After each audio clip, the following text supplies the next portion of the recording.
नमस्कार.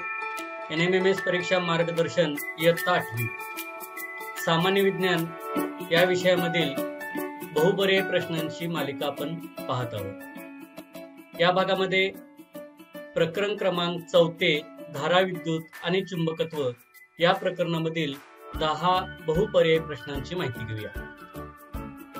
पहिला प्रश्न, विद्युत घटाच्या दोन टोकामधील विभवांतरामुळे तांब्याच्या तारेमधील टिंबटिंब गतिमान होतात. पहिला पर्याय तांब्याचे अणू, तांब्याचे न्यूट्रॉन, तिसरा पर्याय तांब्याचे प्रोटॉन आणि चौथा पर्याय तांब्याचे इलेक्ट्रॉन. आपल्याला योग्य पर्याय शोधायचा आहे. उत्तर आहे पर्याय क्रमांक 4 तांब्याचे इलेक्ट्रॉन. प्रश्न दुसरा, विद्युत परिपथात विद्युत घट जोडल्यामुळे विद्युत वाहक तारेमध्ये टिंबटिंब निर्माण होते. पहिला पर्याय चुंबकीय बल, दुसरा पर्याय विद्युत धारा, तिसरा पर्याय विभवांतर आणि चौथा पर्याय स्थितिक विद्युत बल. या 4 पर्यायापैकी विद्युत घट जोडल्यामुळे विद्युत वाहक तारेमध्ये काय निर्माण होते हे आपल्याला शोधायचं आहे. उत्तर आहे पर्याय क्रमांक 3 विभवांतर. प्रश्न तिसरा, विद्युत प्रवाहासंदर्भात खालीलपैकी चुकीचे विधान कोणते आहे? पहिला पर्याय एखाद्या तारेतून 1 सेकंदात वाहणारा विद्युत प्रभार म्हणजे विद्युत प्रवाह. दुसरा पर्याय विद्युत प्रवाह विद्युत घटाच्या ऋण टोकाकडून धन टोकाकडे वाहतो. प्रश्न तिसरा, विद्युत प्रवाहासंदर्भात खालीलपैकी चुकीचे विधान कोणते आहे? पहिला पर्याय एखाद्या तारेतून 1 सेकंदात वाहणारा विद्युत प्रभार म्हणजे विद्युत प्रवाह. दुसरा पर्याय विद्युत प्रवाह विद्युत घटाच्या ऋण टोकाकडून धन टोकाकडे वाहतो. तिसरा विद्युत प्रभारित कणांच्या वहनामुळे विद्युत प्रवाह निर्माण होतो. आणि चौथा पर्याय विद्युत प्रवाहाचे SI एकक एम्पियर आहे. आपल्याला या 4 विधानापैकी विद्युत प्रवाहासंदर्भात कोणते विधान चुकीचे आहे ते ओळखायचं आहे. बरोबर उत्तर आहे विद्युत प्रवाह विद्युत घटाच्या धन टोकाकडून ऋण टोकाकडे वाहतो. प्रश्न चौथा, विद्युत परिपथामध्ये विद्युत प्रभाराचा प्रवाह निर्माण करण्यासाठी स्त्रोत म्हणून टिंबटिंब वापरला जातो. पहिला पर्याय घटधारक, दुसरा एमिटर, तिसरा विद्युत दिवा आणि चौथा विद्युत घट. विद्युत प्रवाह निर्माण करायचा आहे त्यासाठी कोणता घटक या ठिकाणी वापरला जातो? उत्तर आहे पर्याय क्रमांक 4 विद्युत घट. यामुळेच विद्युत प्रवाह निर्माण होतो. प्रश्न 5वा, कोरड्या विद्युत घटात टिंबटिंब पदार्थांचे मिश्रण भरलेले असते. पहिला पर्याय झिंक क्लोराईड म्हणजेच ZnCl2 अधिक NH4Cl म्हणजे अमोनियम क्लोराईड. दुसरा पर्याय अमोनियम क्लोराईड आणि लेड ऑक्साईड म्हणजेच PbO. तिसरा पर्याय फेरिक क्लोराईड म्हणजे FeCl2 आणि ZnCl2. आणि चौथा पर्याय Pb म्हणजे Ca आणि लेड ऑक्साईड म्हणजे PbO.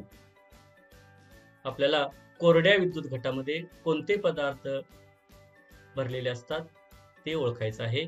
उत्तर आहे पर्याय क्रमांक 1 ZnCl2 आणि NH4Cl म्हणजेच झिंक क्लोराईड आणि अमोनियम क्लोराईड. प्रश्न 6वा, कोरड्या विद्युत घटात धनाग्र टिंबटिंब असते. पहिला पर्याय जस्ताचे, दुसरा निकेलचे, तिसरे कार्बनचे आणि चौथा पर्याय Pbचे म्हणजे शिस्याचे. उत्तर आहे पर्याय क्रमांक 3 कार्बनचे. प्रश्न 7वा, H2SO4 म्हणजेच सल्फ्युरिक आम्ल असणारा विद्युत घट टिंबटिंब आहे. पर्याय 1 कोरडा विद्युत घट, पर्याय दुसरा लेड आम्ल विद्युत घट, पर्याय तिसरा निकेल कॅडमियम विद्युत घट. आपल्याला सल्फ्युरिक आम्ल या 3 विद्युत घटापैकी कोणत्या विद्युत घटात आहेत ते शोधायचं आहे. उत्तर आहे पर्याय क्रमांक 2 लेड आम्ल विद्युत घट. प्रश्न 8वा, लेड आम्ल विद्युत घटामध्ये धनाग्र टिंबटिंब असतो तर टिंबटिंब ऋणाग्र असतो. पहिला पर्याय PbO2, दुसरा पर्याय कॉपर जस्त, तिसरा पर्याय निकेल की कॅडमियम आणि चौथा पर्याय लेड ऑक्साईड की शिसे. उत्तर आहे पर्याय क्रमांक 4 लेड ऑक्साईड आणि लेड. प्रश्न 9. लिथियम आयन विद्युत घट टिंबटिंब उपकरणात वापरला जातो. पहिला पर्याय विद्युत शक्ती पुरवठा यंत्रे म्हणजेच UPS. दुसरा पर्याय मोटरसायकली. दुसरा पर्याय मोटरसायकली. तिसरा पर्याय लॅपटॉप आणि चौथा पर्याय विजेरी. लिथियम आयन विद्युत घट हे जास्त काळ प्रभारित राहतात, त्यामुळे त्याचा वापर लॅपटॉप या साधनामध्ये, या उपकरणामध्ये वापरला जातो. उत्तर आहे पर्याय क्रमांक 3.